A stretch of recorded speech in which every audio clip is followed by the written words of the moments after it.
Hello, everyone. Good afternoon. Thank you for joining in today for our panel discussion on You future can of start now. blockchain applications, exploring opportunities and challenges. We are here with a stellar panel of experts here to reconstruct the rise of blockchain technologies and the innovation potential that it poses and the challenges it may pose to our systems. So I will hand it over to Shehnaz, my colleague, who will also be moderating the session today. Shehnaz, over to you. Thanks a lot, Swarna. Hello, everyone. Welcome to this session on future of blockchain applications. I am Shehnaz Ahmed. I lead the FinTech research at the Vidhi Center for Legal Policy. In the last few years, I'm sure a lot of us have sort of heard about blockchain and decentralized ledger technologies. While this was perhaps popularized by the rise of cryptocurrencies in the financial sector, today we are witnessing several policymakers as well as private sector, both in India as well as globally, exploring use cases of this technology. And this is happening across various sectors. Now, the proliferation of this technology, I believe, raises some very pertinent questions for us in terms of what is the innovation potential of this technology? What are the kind of risks that we need to sort of think about when we are deploying blockchain applications for public sector use cases?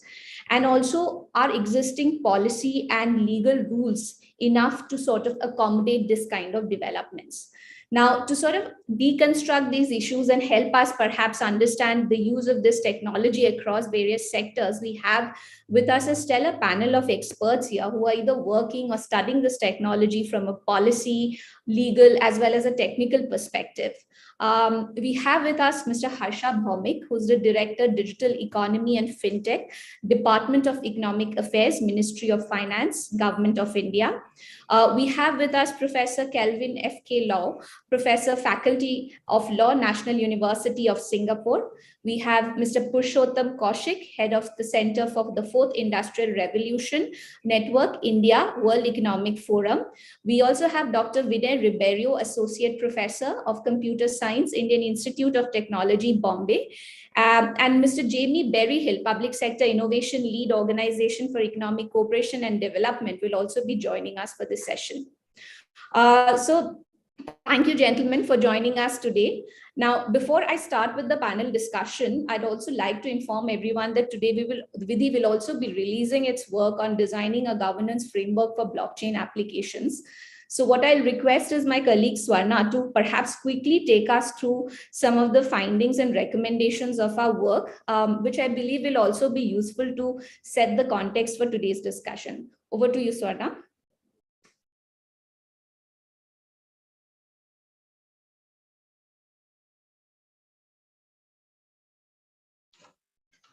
Thank you so much, Shehnaz. I'll just share my screen and we can start off with the presentation.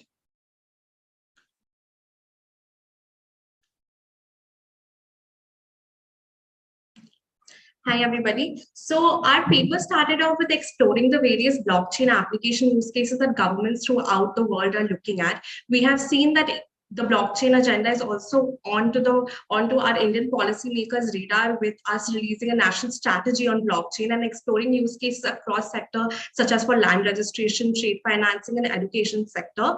However, although these public sector use cases are still at its nascent stage, policymakers have highlighted not only in India but globally at how there are certain policy and legal issues which arise from blockchain use case, which needs to be clarified, which needs to be looked at in order to ensure that there's legal certainty and there's legal sustainability of such blockchain solutions to protect the rights of the participants.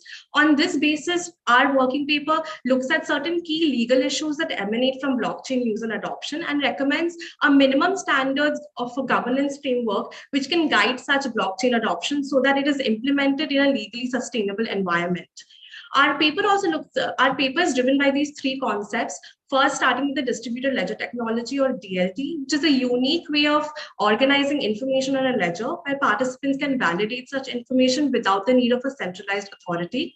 We also talk about blockchain, which is a type of DLT and refers to the specific way of structuring data onto the DLT platform by way of sequentially chaining blocks to it. Smart contracts are an important manifestation of both DLT and blockchain, which represents automated contractual obligations. For the purposes of our working paper, paper, however, the term blockchain is referred to the entire gambit of decentralized technologies, including DLT.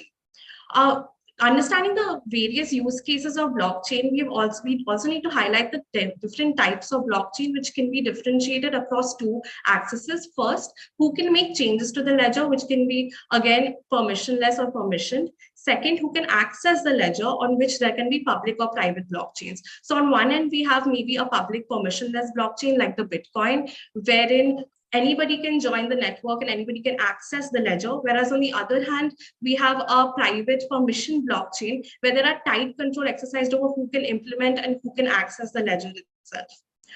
Depending on the unique way that blockchain works, for example,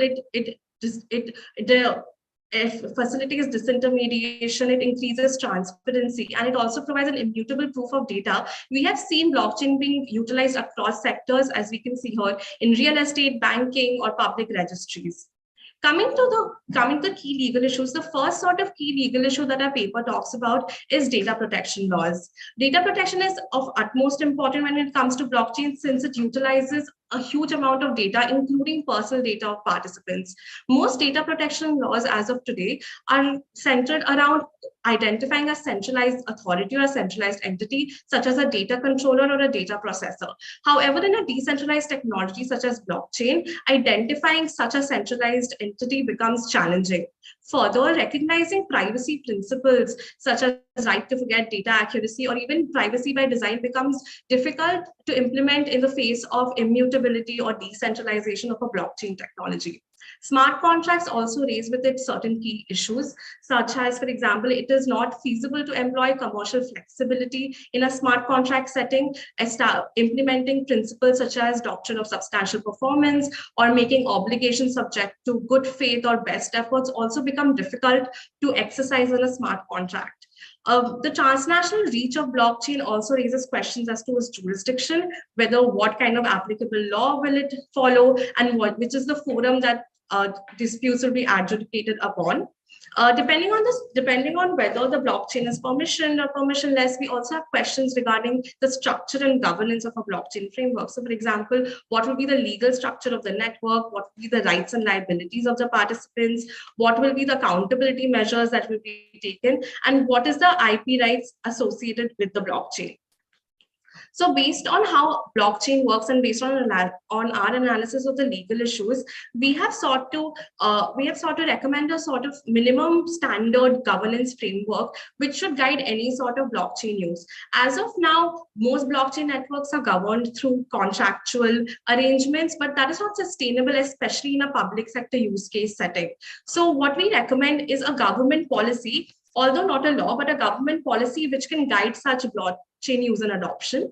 So first, based on that, we identify 4 foundational principles which the governance framework should look at, which are here on the screen. Based on that, we have identified certain key features of the governance framework, starting with the objective of the blockchain network, which will delineate what is the objective, what is the purpose of the blockchain, where in which field and sector is it working on. Secondly, legal recognition, that is whether the blockchain is recognized under existing laws. If it is recognized, who implements such existing laws, how is it implemented? Thirdly, what is the legal structure of such blockchain, which will essentially delineate what is the eligibility criteria for onboarding participants, what are the roles and responsibilities of the participants, and the rights and duties of theirs. Fourthly, ownership of intellectual property rights also become important as to identify who owns the IP rights in the blockchain solution as well as in the underlying technology. It also becomes important to identify this for licensing purposes if you want to develop an application or a user-facing gateway. Fifthly, the governance framework must also specify the data governance standards. Given that very few countries such as Singapore and France have come up with official clarifications on how data protection principles will apply to blockchain networks, it becomes important that the governance framework itself clarifies the standards and the principle that the network needs to follow in order to ensure that data is protected of the participants. Sixthly, especially in a public sector use case of blockchain, any sort of disruption from security breaches or technical failures need to be mitigated. So a risk management strategy also becomes important in this respect. Seventh is that jurisdictional stipulation, especially in blockchains which span cross borders, has participation from different participants across the country. Stipulations such as what will be the applicable law, what is the place of contract, which is the adjudicating forum, becomes very important to be specified. Dispute resolution is another feature that we have identified. It could include dispute resolution outside as well as an internal dispute resolution mechanism between participants. Lastly, we have also talked about exit and removal of participants, especially in the permission blockchain. The voluntary exit or removal of participants as a sanction needs to be explored, and what would be the processes that they need to follow to ensure that such removal or exit is done, and to ensure that the data of the blockchain and of the participants are protected. So based on this, our working paper presents these minimum standards and tries to understand what would a blockchain adoption and use case look like and what they would need to follow. Thank you. Thanks a lot, Swarna. So we'll quickly now move to the panel discussion. So I have some specific issues which I will be discussing with each speaker based on their area of expertise. While I may pose a specific question to a particular speaker, I would request other speakers to also feel free to sort of chip in and add their thoughts. I think it will make the discussion a bit more like a conversation. Speakers may use the raise hand button on Zoom for purposes of commenting, and then I'll come to them. If time permits, we'll definitely be taking up audience Q&A. So please do audience, please do send in your questions. And just a humble request to all the speakers, if they can sort of limit their responses to 3 to 5 minutes, it will be great. So without further ado, we'll quickly jump to the session. Mr. Bhaumik, I'll come to you first here.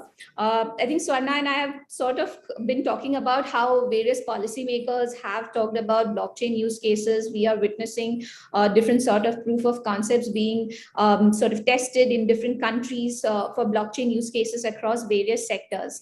So just wanted to kind of get your sense in terms of the kind of policy motivations behind the public sector use case of blockchain. Sure. Shanaz, am I audible? Yes, Mr. Bhaumik, you are. Okay. Yeah, thanks, Shanaz, and good afternoon, good evening, or good morning, wherever you are, to all the participants and the audience who have joined.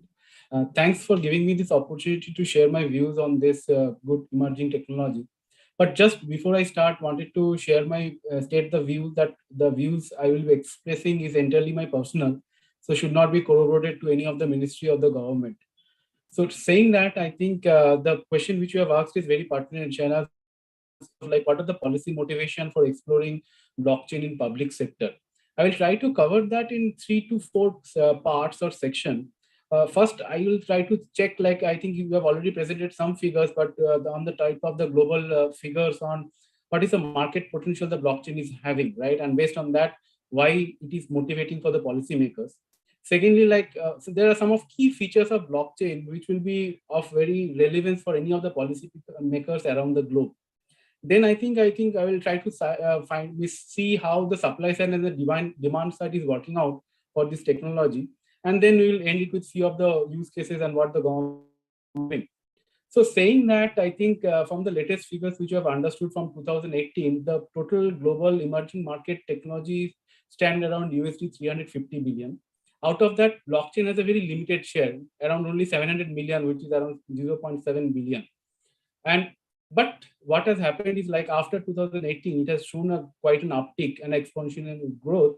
And in 2025, out of the total 3.2 trillion of the emerging technologies market, it tends to share around 61 billion of the market, all the global technologies market.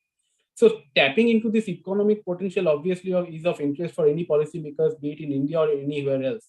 And in India specifically, we should be tapping into this potential because we have a target of around 800 billion to 1 trillion in terms of attaining a digital economy by 2025, which will be approximately 18 to 23% of India's nominal GDP.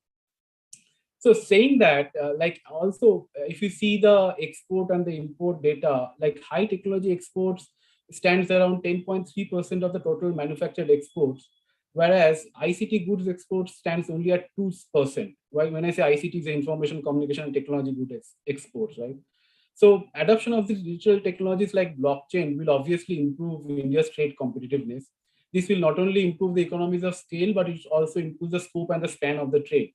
So such technologies has to taken into serious consideration because it gives access to new export market for the domestic firms and also exposes different domestic consumers to new products and producers. So in terms of the blockchain as a frontier technology, it has these unique advantages, which has excited the policymakers. In delivering governance, I think the identification of beneficiaries, digitization, access to data, cost involved, slippage, efficiency, security, sustainability, you name what may not, right, has been the priority areas of any of the policymakers. And blockchain has shown promise in some of them, if not all of them. So I just wanted to highlight like few of the things which is very unique to blockchain, which will obviously of interest for any of the policymakers. The first and I think the foremost, I guess, in my opinion, is like it is a very efficient way to record and validate transaction with its consensus mechanism without a central authority. Second thing is like its decentralized nature, which reduces the cost and actually creates a kind of a self-governing model. Next is, I think, the encryption and the hashing function, which makes the records immutable, addressing the security concerns which all of us have. Then the fourth one, I think, is the availability of the smart contracts, which we have rightly highlighted in the initial presentation. Like the smart contracts in the most blockchain platforms provides an efficient way for enforcement, bringing in accountability as well as economic impetus. And then last but not the least, I think the technology of creating interconnected blocks of transactions provides an inherent capability of traceability, which is in conventional architecture is costly and sometimes inefficient. So building on these facets of blockchain, multiple applications of good governance can be created across domain. Top user sectors measured by spending, I guess, will be the finance, manufacturing, and the retail sectors. But there is a supply side and the demand side, which is also creating this kind of evolution of this technology. So to name a few on the supply side, I think it has expanded into to include the financial transaction, take credit card or debit card payments, or take any kind of online payments. But it has also expanded into the areas of IoT, health, and supply chains. Again, on the demand side, I think growth is mainly driven by the increasing online transaction. There are a lot of digitization of currencies, CBDCs are coming up around the world. Then secure online payments, digital financial services, InsurTech is coming up big way in blockchain. Then number of merchants accepting digital transactions, digital currencies. So these are some of the things on the supply and demand side, which is also helping on the evolution. Now, blockchain is an enabling technology. So it is actually creating multiple applications in terms of the Web3 application. It is being used in the CBDCs or central bank digital currencies. We are seeing evolution of NFTs. Then metaverse is a new technology which is coming up. We also see the uses computing and quantum computing. And then there are multiple use cases which is being firing up the financial services, specifically on the decentralized finance with smart contracts, cross-border payment, banking guarantees, digital lending, asset management, and insurance claim. So from the government of India side and from many of the state governments in India, right, like the Andhra Pradesh, Telangana, Karnataka, they have started various use cases on blockchain, mostly on the land registry, digital certificates, electronic health records, and digital identity. Similarly, RBI, our central bank, has already multiple cohorts on regulatory sandbox to test various use cases on blockchain. So in the second cohort was mainly on the cross-border payments, in which there are multiple applications which were tested on blockchain. Similarly, the third cohort was actually on the MSME lending, in which also the blockchain, there were some applications on blockchain which was tested. So in all, it's a challenge for the government to keep pace with the policy intervention needed in this space, but it's also a huge opportunity to utilize these innovations to provide services faster, secure, and targeted, and absolutely to reach the last mile of the. I think I'll stop at that and we'll take up any questions when possible. Sure. Thank you so much, Mr. Bobik. I think you've touched upon the economic potential of the technology itself, and I think you've given us an insight into the kind of use cases or sectors where this technology is being explored or can be explored.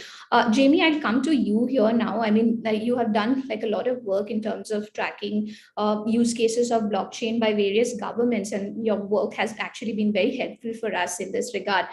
Just wanted to get a sense from you in terms of the kind of challenges that governments are trying to solve through the use of public sector use case of blockchain. I mean, is it just a question of increasing the efficiency of existing legacy infrastructures, or are we actually talking about addressing some real life problems through this technology?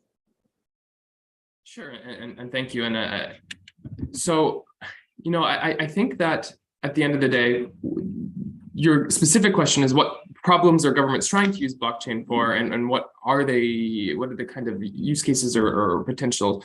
So, up until recently, I'd say that the answer was too many, and that governments were really trying to throw blockchain at all sorts of different projects.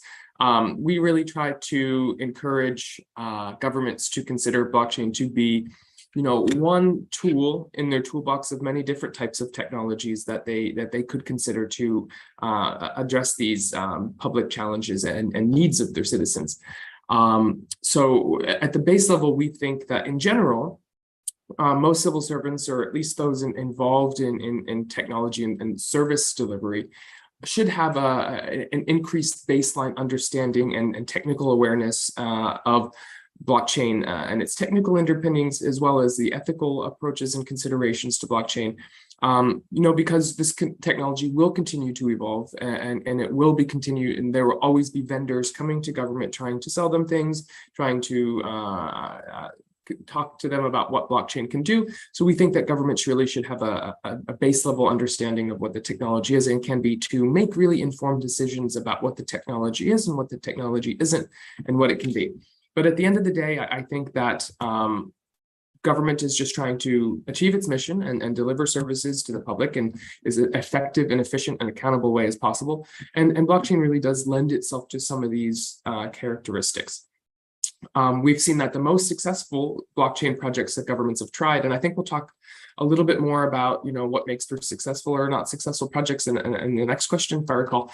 But we really find that government's starting small and doing things where there's like a really clear use case that is lower in complexity than other use cases are really works the best, and that trying to bite off too much disruption or complexity is a big challenge that governments should start small. I think personally, in working with countries, that some of the most successful projects tend to be around the licensing, credentialing types of projects. Also, record, like as my previous speaker Harsha was mentioning, records management, fairly kind of boring, typical things that really lend itself well to the immutability, the transparency of government.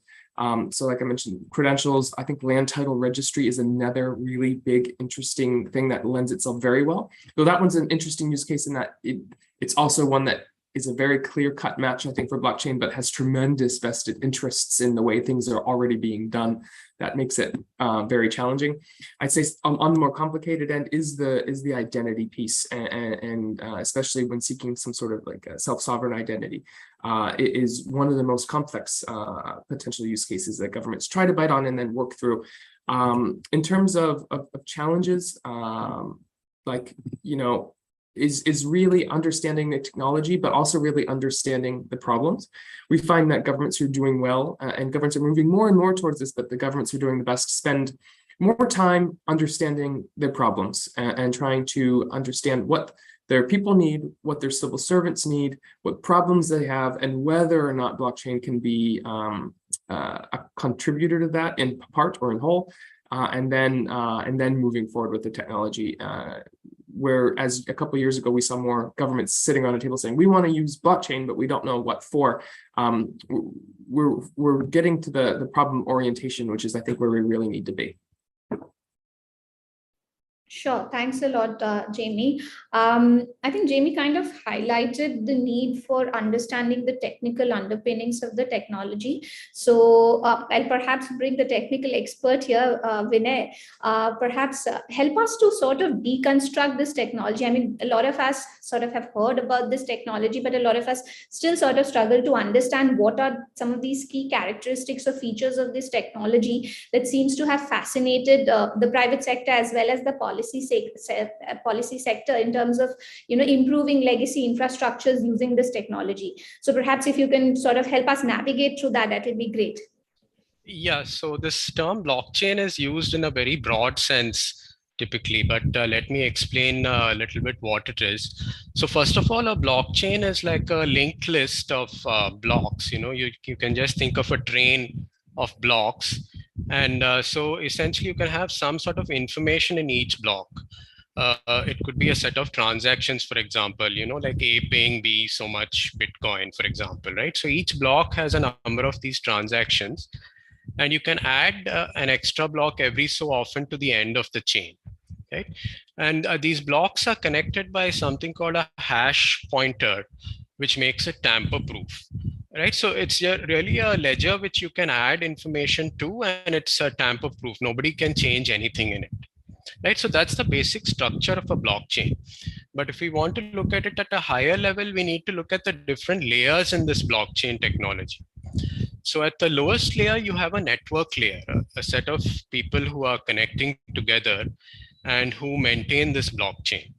And normally the permissioned blockchains permissionless blockchains are created by something called a peer-to-peer network, where anybody can join the network, and they together exchange information, could be exchanging transactions or blocks and so on. And they together decide what is going to be in a block, let's say the next block to be added, right? So the network is the most basic thing about who are the participants, right?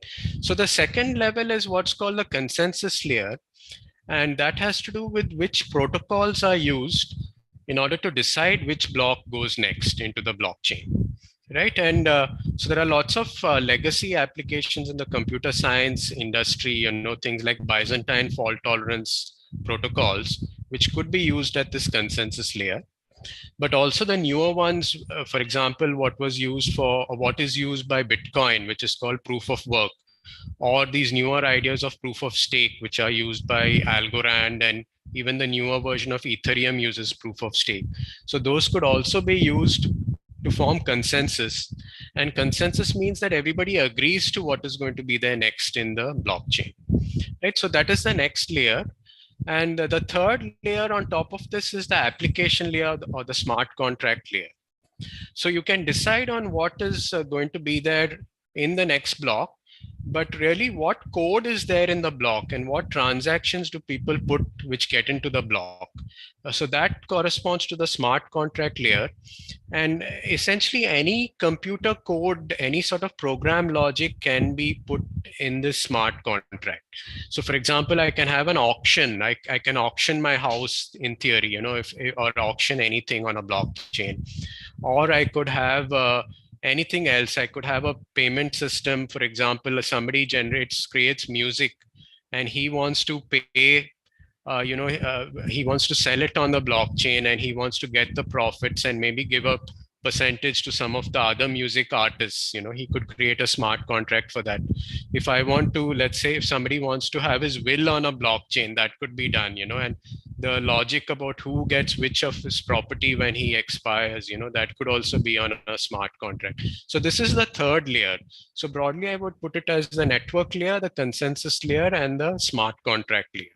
And innovations are possible in each of these different areas. I myself focus more on the network layer and the consensus layer, and a little bit on the smart contract layer, but not as much. Thank you. Sure. Thanks a lot, Vinay. I think this was quite helpful to sort of understand.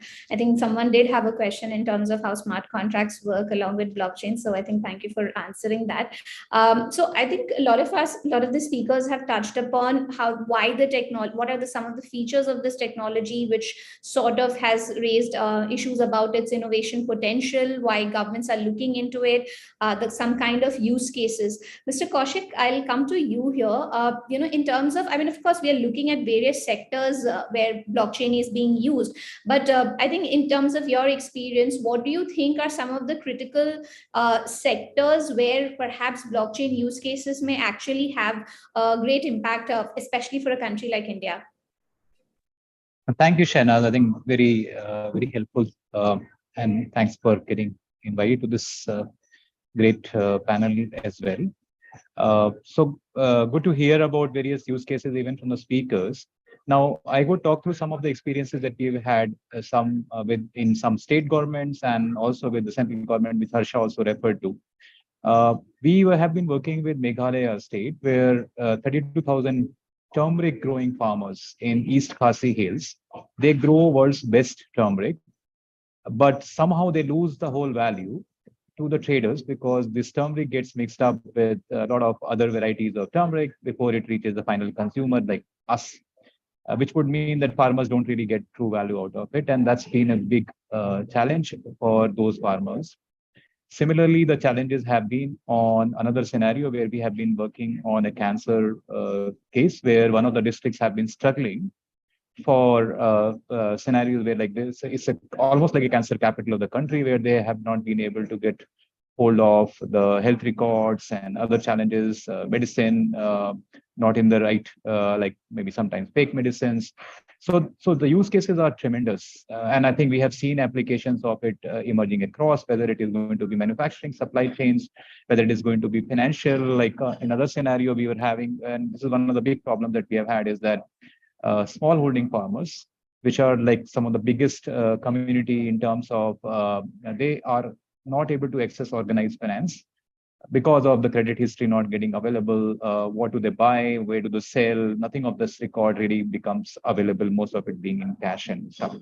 Now, how do you really enable credit? Because they're borrowing from brokers at the rate of 30% plus, which no business can become sustainable. So whether it is financial inclusivity, whether it is going to be retail programs, we can see the applications of use cases all coming across. But the challenge has been more on like how do we really solve some of the governance issues and ethical issues. One big issue has been getting all the stakeholders together to really see, for example, I will tell you that even if we talk of farmers growing turmeric, unless and until traders and farmers and the government and even the buyers, they all come at least at a conceptual level, they understand each other, how it's going to be absorbed. So the ecosystems are getting disrupted. And unless the ecosystem players, they understand how will they mitigate this whole impact, which is going to be looking at absorbing these technologies into the whole value chain, is going to be very difficult, because then most of the stakeholders are not going to be accepting, and it will all kind of problems. And that we can see many of these government related even use cases, which we have been trying, whether even in the case of education, have not really scaled. Land records has been another big issue, which Harsha referred to as well. Like we have been struggling to really scale within like whether it's a case of a municipal corporations trying to do it or the states trying to adopt it, has been a big challenge in scaling. So ecosystems getting disrupted and then getting all the stakeholders aligned. The second issue has been more on the governance issues, which is like how do you follow the standards, interoperability, maybe the agendas of inclusivity and like making everybody part of it. Those, and how do you design policies which are really going to be more horizontal or more really where you can solve some of those governance issues. Third has been more of ethical issues, where like challenges around biases, challenges around looking at how do you, and I'm not talking of just like a blanket, every use case you will see this issue coming up, where how do you really make everyone those issues on more of ethics, which we can talk about more balanced. Now, the other issue has been that finding the right investment models to make these use cases work.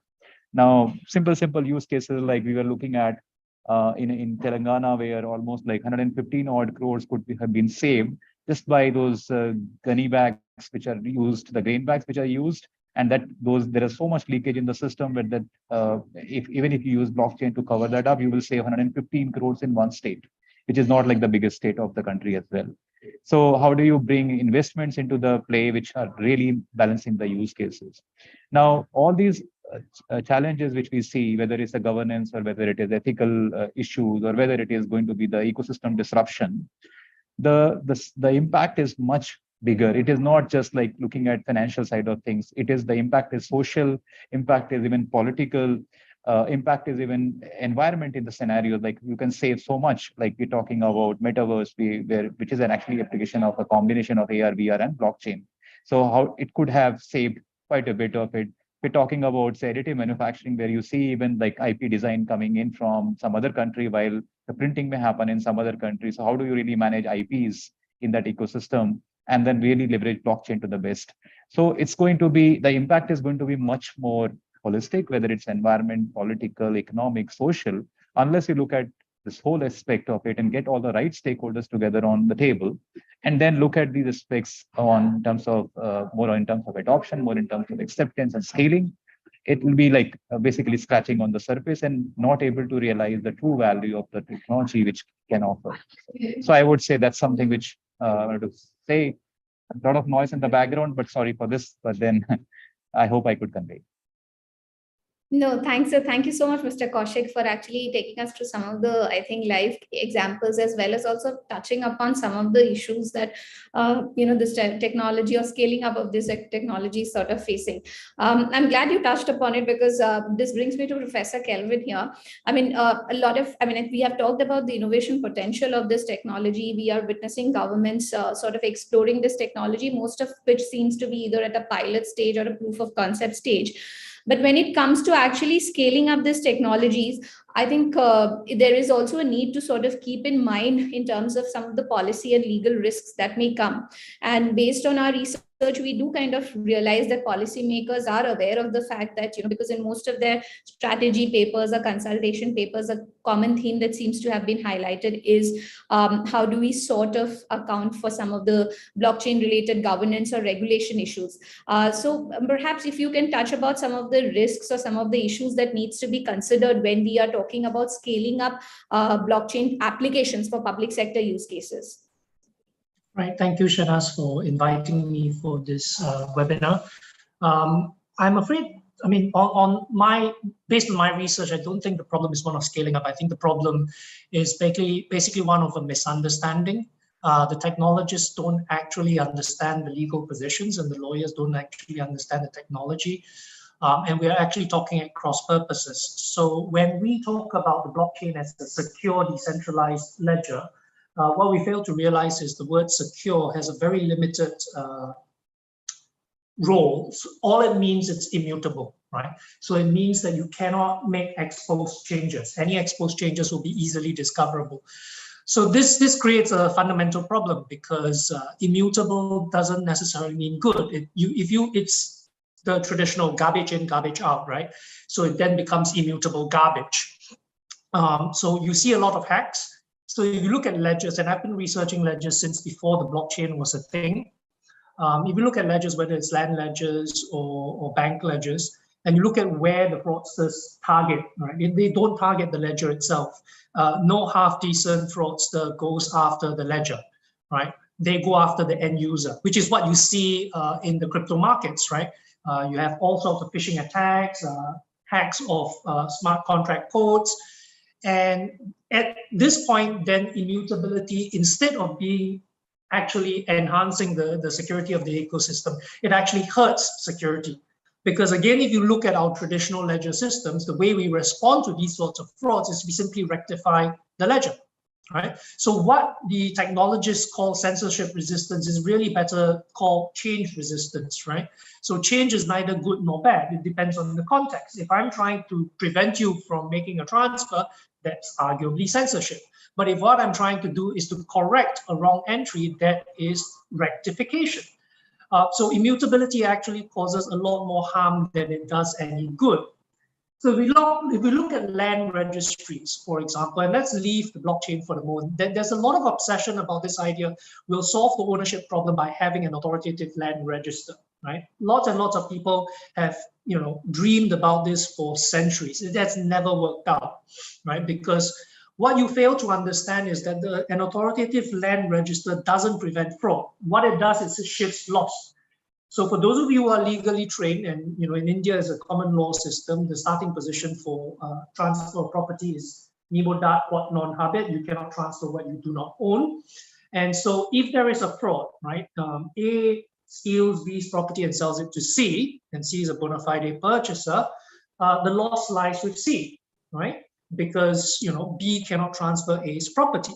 What an authoritative legal title registry does is it shifts the loss from C to A. It doesn't actually prevent the fraud, right? Which is why you see hacks all the time in crypto. Okay, so if you implement blockchain land registries, what you are actually making is you are making ownership brittle. You're making it weak. You're not making it strong. All right. Now, maybe that is what you want, And if that is what you want, go into it with your eyes open.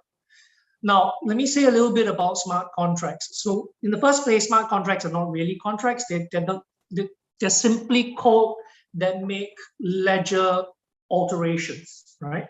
So some of them are legal contracts, most of them are not, all right? They are fundamentally just automation, but they are automation gone a little bit haywire. So just a little bit of context, we have been automating clearing of centralized ledgers since the 1960s. There's a reason Gyro has entered the language of almost every language in the world. It's Dutch, right? Because the Dutch pioneered centralized automated clearing. Now, automation is wonderful, provided you use it sparingly, appropriately, and always rectifiable, right? Now, smart contracts in the blockchain space basically code in the code onto a blockchain and therefore renders the code immutable, which means you bake in the bugs. The bugs are permanently on the code because it's immutable and can be exploited for as long as the smart contract is live on the blockchain, which is why you see what a lot of people are doing, all the fraudsters and hackers are doing. They are targeting code because it is remarkably difficult to draft code with no bugs, right? Think of drafting a long contract, right, which has no inconsistencies in natural language, and it is 100 times harder because this is not natural language. There is no judge to interpret your language and say, oh, that's obviously this clause means something else. There's obviously a comma missing. I'm going to imply a term there. There is no one to do that for a smart contract. So if you try to code and you put it on a blockchain, you are asking for trouble, right? So I'm afraid there's really just nothing to see here. There's a reason why after 14 years, and we're now 14 years since the blockchain was introduced by Satoshi Nakamoto, the only thing it has really revolutionized is fraud, right? Nothing it has promised to disrupt has been disrupted. And if you look at the stories about disintermediation, what do you see? You see intermediation everywhere, right? In fact, without the crypto exchanges, nobody would have bought Bitcoin, right? It is actually viable because of the exchanges. Intermediation is weird. Why would you have intermediation in an ecosystem that is designed to be decentralized? That should tell you something about, the promises of this intermediation. It's not going to happen, I'm afraid. Thank you so much, Professor Kelvin. Good to have a sort of a reality check also on the innovation potential of these technologies. I think Mr. Kaushik that touched upon some of the issues that sort of come up when you think about scaling up technologies. Professor Kelvin sort of also talked about in terms of perhaps we need to sit back and also analyze to what extent are we talking about creating decentralized systems, and is intermediation such a bad thing? So Mr. Bhomik, I'll come to you here now, as I think, as we are sort of now thinking about different sort of blockchain use cases across various sectors, keeping in mind these conversations that we are having today in terms of some of the issues that this technology may pose, what do you think are some of the key policy priorities that should be in mind while we are thinking about scaling up these technologies or scaling up blockchain applications for public sector use case? Sure, Shehnaz. It was lovely hearing the other speakers, right, and some of the reality check which we had. I think I will just extend to the discussions which we are already having. And from the context of the government, I think the paradigm of government is very complex. So there is no denying that the fact that the blockchain-based Web3, DeFi, or NFT has a potential, but the potential lies if these government goals are addressed. Now, whenever I say the government goals are needs to be addressed, this is like then we have to think of some hygiene factors which are very essential for any of the government policy makers.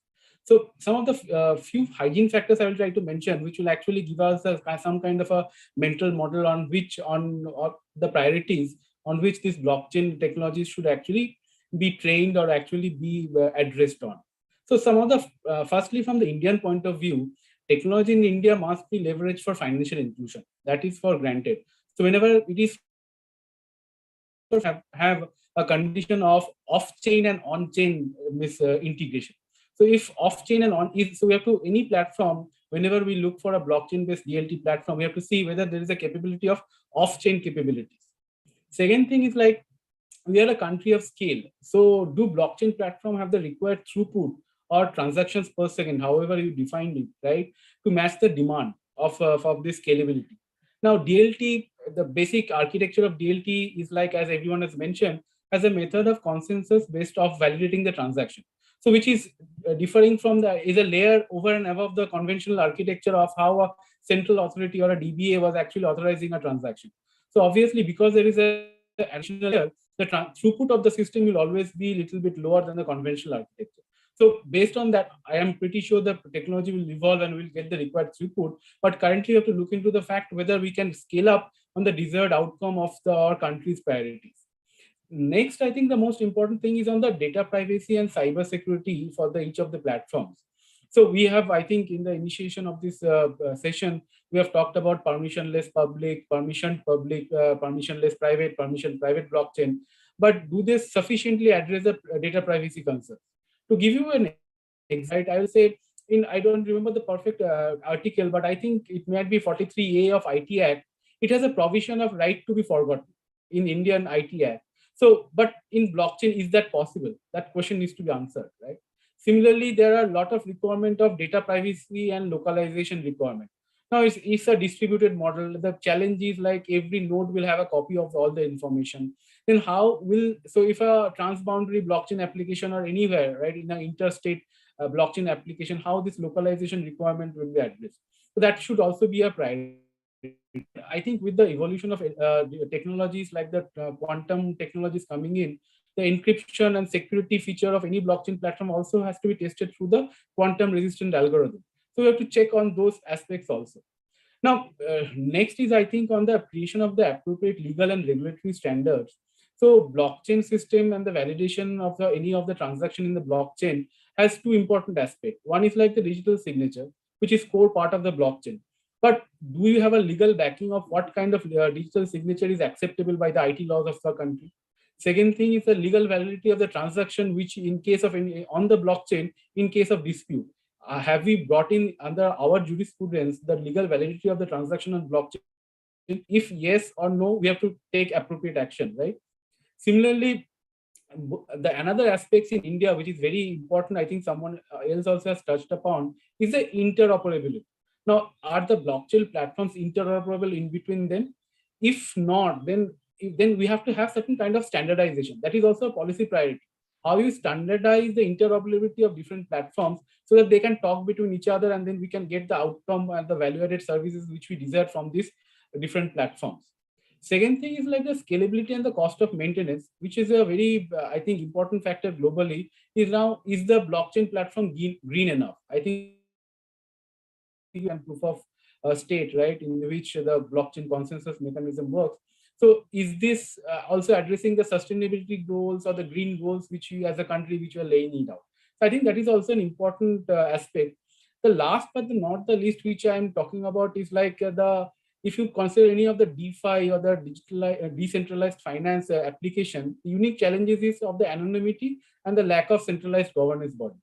So there are legal uncertainties on how any transaction on this DeFi application will work. So, and if it is a global application, then how there should have to be a global coordinated regulatory approach and the inter-regulatory coordination to enable like the comprehensive assessment of activities and mitigation of the risk. So these are some of the hygiene factors. But to sum it up, I will say, like, no doubt blockchain is a technology of immense potential, but it must be boxed into a proper policy framework to mitigate the inherent regulatory risks of service delivery without intermediary and any kind of a central authority. Thank you, Shin. Thank you so much, Mr. Bhaumik. I think for very succinctly sort of summarizing some of the key questions perhaps that policymakers need to sort of ask themselves before thinking about scaling up these technologies or applications.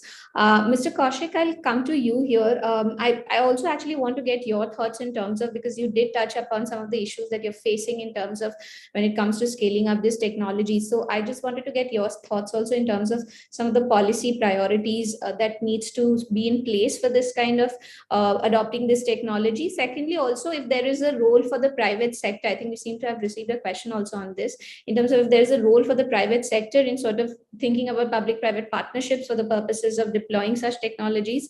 So your thoughts on this? Thank you, Shahnaz. And for sure, appreciated. And Harsha, the points that you mentioned are pretty much like what is a priority for all the governance-related policy work which any government is looking at. For sure, data privacy or privacy is one of the concern. Consumer protection is another one. Financial inclusion is for sure is one of the biggest priority for any policy, and interoperability and standards. How do you really look at it? I would rather add IP as well into the same picture as some of these big concerns. Now, one of the other priority areas which we as a global institution or a global organization look at, and that has come out through some of our work on CBDCs or central bank digital currency work, which is how do we really look at a global approach for regulation on digital assets. Now, that's been for sure, because when you start looking in from the silos perspective, and that has emerged so well in crypto scenarios, that unless we have a global approach to regulation on the digital assets, it'll become even more maybe severe in scenarios when metaverse starts showing its real implementations in whether it is going to happen in retail or whether it's going to happen on. Right now, it is still at the fringes and being just like talked in conference room. But then, as soon as we see those implementations, these issues will become much more of a concern.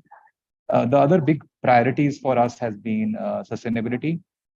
Now, like, what is the total carbon print of any of the digital assets enablement which happens, and how do you really manage to optimize it? That's been on the environmental impact side, which has been a big priority. Social impact has been, yes, we can talk of consumer protection and financial inclusion aspects of it, but the social impact for the larger marginalized population is a big priority for us when we look at any of the global discussions or insight papers or pilots that we look at really for scaling up these technologies. And then obviously, how do you look at maybe in the context of public-private cooperation?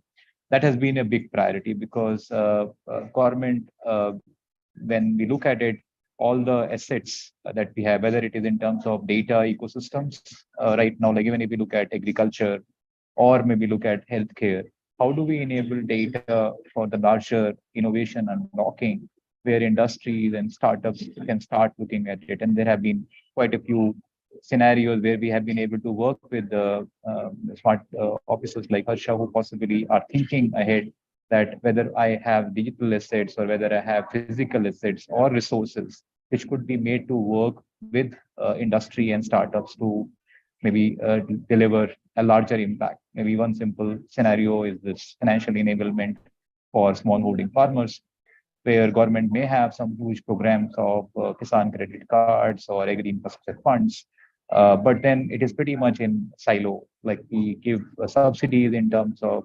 fertilizers or seeds or pesticides or all kind of electricity subsidy, but then look at from the perspective of industry and a startup, they're trying to send the same fertilizer to the farmers, maybe trying to give a better quality or better products. Startups are trying to kind of give advisories to optimize the usage of fertilizers or provide it maybe better weather-based advisory or soil health-based advisory. How do you converge these different stakeholders who are trying to do the same thing, empower farmers for a better crop, a better income, and then get a better food quality, looking at sustainability, looking at inclusivity and efficiency. So finally, when we look at this whole big puzzle, we see public-private partnership as the only way or as a big direction to make it happen, instead of like we all trying to approach the problem on the business opportunity in our own unique silo. Sure. Thank you so much, Mr. Kaushik. I think Mr. Kaushik and Mr. Bhaumik have talked about generally in terms of some of the policy priorities that perhaps policymakers have to think about, some of the issues that come up when it comes to adoption and deployment of these technologies. Jamie, coming to you here, considering that you have also tracked how different policymakers or governments are approaching, and we see a variety of, we see varied response or approaches that are being sort of adopted. If I have to kind of ask you in terms of what what perhaps might be some of the key success factors to sort of building a scalable and a sustainable blockchain use case. What would be your thoughts on that? Sure. So just a little background is back in, I think it was 2018 or 19, we put out a report where it was kind of our first coverage of blockchain in the public sector and what we were seeing from these kind of earlier signals. And it was really interesting where we surfaced several hundred different public sector blockchain projects, different public-private partnerships, different cross-government communities emerging on the topic. And then, then we kind of picked up case studies here and there after that, but then we weren't really seeing many major breakthrough innovations or successes or not very much. So we kind of wondered why that was. So several years after that, we put out another paper that we eventually titled "The Uncertain Promise of Blockchain for Government," where we tried to look back at some of these public sector projects that we had identified before and new ones that have come up. Frankly, the vast majority had completely failed or never got out of a pilot phase or proof of concept, or many just disappeared because there's a tremendous amount of comms amplification that goes out at the start of these types of projects, but very little that close the loop and let you know how the project ended up. The failures are never really publicized. So we dug back into this pool to try to get a sense of, what, to the extent that there are projects, which were very few, that had kind of been what we call been successful, which we defined as generating a real user base and lasting and being able to scale it to some degree, versus the non-success factors, which were projects that fizzled out, failed, or kind of never evolved out of that pilot phase. And what we ended up determining in general was a handful of success factors and non-success factors. One of them, success factors, being a clear value proposal. Like, so the projects to really address a clear specific business goal. We saw a lot of blockchain efforts being dedicated to things that were not top priorities, and it was just the initial priority was use blockchain for something, and then when applied to something that wasn't relevant, no one cared.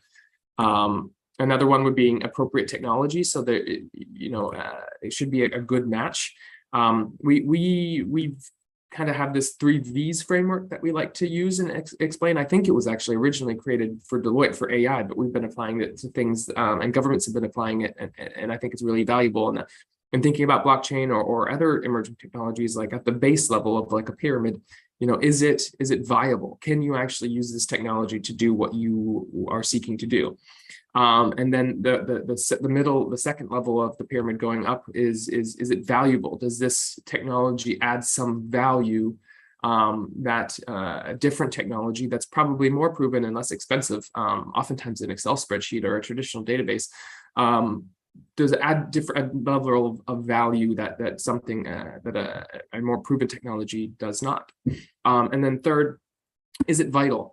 So can you not achieve what you're trying to do without leveraging blockchain? And there's very few cases that really kind of have all of these 3 different characteristics. But the more characteristics that this has, especially, the more likely a project will be successful. So for an example of a good project here that has built users is Estonia uses a distributed ledger. I don't think it could be classified as a full blockchain exactly, but to manage a lot of their different registers. And then they also back up a lot of their registers in another country, in Luxembourg, as part of this data embassy concept that they use, where they use the distributed ledger or blockchain to consistently sync up and verify whether any record, make sure that all of these backups are maintain integrity. Another success factor was stakeholder management, and that's been talked about a lot today, I think, in making sure that you're bringing in all the right players and identifying and managing these stakeholders inside and outside government. User focus is another success factor. A lot of times in technology offices, they want to believe in the merit of the technology more than they do whether it's something the users want or need. And at the end of the day, users don't care if you're using blockchain or some database. They just, they just want to receive their services, or they're civil servants who want to get their job done. So it's, it was a user taken into consideration. Experimentation, so the ability to test and experiment with different approaches to arrive at potential solutions. And then a few non-success factors or projects that were more prone to failure. So in general, the higher level of disruptiveness that we saw, or pursued disruptiveness, the higher level of failure. So the projects that we did see were the smaller, granular, kind of bread and butter projects that governments might want to do with data, and less like these very big disruptive types of projects. Limited scalability. So government's not really considering scalability at the onset, and then it becoming impossible or just not worth the effort to try to make the project bigger. And then finally, just legal uncertainty, lack of clarity regarding the legal or regulative side, which really prevents a lot of these projects from spinning up. Sometimes they'll be specific, sometimes they'll have this experimentation component, will have regulatory sandboxes or something like this where they can experiment with things, but then those have been special carve-outs, so they don't know how to break out of these types of environments into something more solid. So the more that there's been legal clarity about that, the more chance that the project has to take hold at, from what we've seen. Sure. Thanks a lot, Jamie. I think this is quite comprehensive in terms of, I think, some of the factors that you sort of highlighted. And I guess, in terms of this technology, governments have to undertake this sort of cost benefit analysis before sort of thinking of scaling it up or anything. And I think this question of scalability is something that one has to think about in terms of at the beginning of the project, because I think this is also sort of in terms of questions of scalability, I feel like a lot of speakers seem to have pointed that out, that there is still some sort of uncertainty in terms of to what extent these kind of applications can be scaled up, especially when you're talking about big time disruptions. Thanks a lot, Jamie, here. Vinay, I'll actually come to you now. A lot of these public sector use cases that we have talked about here today, I think sort of borders around private permissioned blockchains, but we do also have public permissionless blockchain. And that's something which sort of has been a cause of concern in terms of, they raise governance challenges, and that's something which I think policymakers have always sort of remained wary of. So I was just wondering, do you, specifically with respect to public sector use cases, do we see any value or innovation potential for public permissionless blockchains, considering that today we are perhaps even raising questions on scalability of, this private permission blockchains also? Yeah, thanks, Shehnaz. So yes, so the thing is, this is a new technology, so it will take some time to mature. Probably we are right now where the internet was in the late 90s. There was a lot of hype then, and there was a dot-com crash. But then, till if you look at it today, we all use the internet. Right now, we are talking to each other using the internet. So that will probably happen with blockchain too. That, right now there's a lot of hype, but maybe 10, 15 years down the line, it might actually catch on. But regarding public sector applications on public permissionless blockchains, so one thing is government can always put a smart contract on, for example, Ethereum, and build in some sort of KYC rules. So they can have know your customer rules, and only, let's say, people who are authorized by the government could interact with that smart contract. So that could be put in. And the fact that there is already a large user base for some of these public blockchains, and already the technology is maturing, it could save the governments a lot of time by just starting out with this, rather than building something of their own on, from scratch. One thing is just to use it as a payment system. So you can have tokens, for example, which are backed by rupee or even by gold, and for example, if you want an alternative payment system to the SWIFT system, which, many governments are looking at, you could just start something on Ethereum right away in 2 days. You don't even have to wait that much time. So, there are certain advantages. And I would say that since public sector, government officials use things like Twitter and WhatsApp and so on. So why not a technology like Ethereum or Algorand or something like that? There could be use cases if, and I think it's definitely possible. Yeah. Sure. Thanks a lot, Vinay. So now I'll just come to Professor Kelvin. Yeah, I know. I mean, I completely get your point in terms of perhaps complete decentralization is perhaps still an illusion, but because legal certainty is something which a lot of speakers have also pointed out, I just wanted to get your thoughts in terms of the blockchain applications that we currently see today. Do you think existing laws and regulations, which were essentially designed for centralized points of regulation, do you think they are sort of sufficient to address these kind of developments, especially even if we talk about a network which has nodes spreading across various countries or even within the same countries? Is it possible to sort of use traditional financial sector regulation or data protection laws for the purposes of regulating these kind of applications? Right. So so far as the blockchain is cross-border is concerned, that's not really a big problem because we face the same problem with the internet, and traditional legal systems have had some difficulty, but it's not impossible to grapple with, right? The biggest problem with regulating the blockchain really has to do with the combination of immutability and pseudonymity. All right. One or the other causes some trouble, but when you combine the two, it becomes tremendously difficult. So if you look at all the lawsuits that you're starting to see around the world, and mostly in common law jurisdictions, because the common law has a wider definition of property, the defendants are almost always persons unknown, right? And the plaintiffs can only bring the action where the crypto assets have been traced into the hands of intermediaries. So you go after the people who you can identify, and this will usually be only a very small fraction of what was stolen, right? So this is going to be a tremendous problem, right? So cyber security is going to be a nightmare using the blockchain, because you are relying on all the end users being sufficiently careful, and that's not going to happen, right? I want to push back a little bit on the comparisons with the internet, because I don't think that's actually accurate at all. What was the precursor of the internet? The precursor of the internet was the ARPANET. What was it designed to do? It was designed to share computing resources. It actually achieved that objective, right? And then after that, we had a lot of additional benefits that were not planned for, right? Like email, like the World Wide Web, all that we were not expecting. You compare the blockchain was introduced with the Bitcoin white paper. Bitcoin was supposed to be a currency. It has failed utterly as a currency. It's not a unit of account. Then they said, okay, maybe it's not a unit of account. It's a hedge against inflation. It has failed utterly as a hedge against inflation. It's fallen by 2/3 from its peak last year. If you bought Bitcoin this time last year, you're much poorer. If you bought it on leverage, which a lot of people did, then you're in deep trouble, right? The other regulatory point really is how much do you want to involve the public? So a lot of these projects, what they are essentially doing is they are crowdfunding, right? They are trying to attract public investment. And what they don't want to do is they don't want to comply with securities laws, right?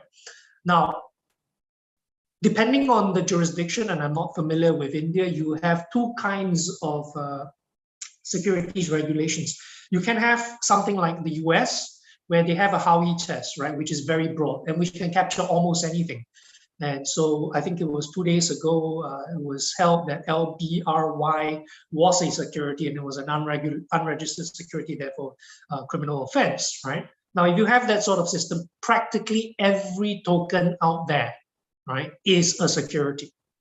Now, if you have a very narrow definition of security, right, and then what you need to think about is, do you need to expand your definition of security? Because this is about consumer protection, right? It's very easy to generate the fear of missing out, which is what the crypto community have been relying on all this time.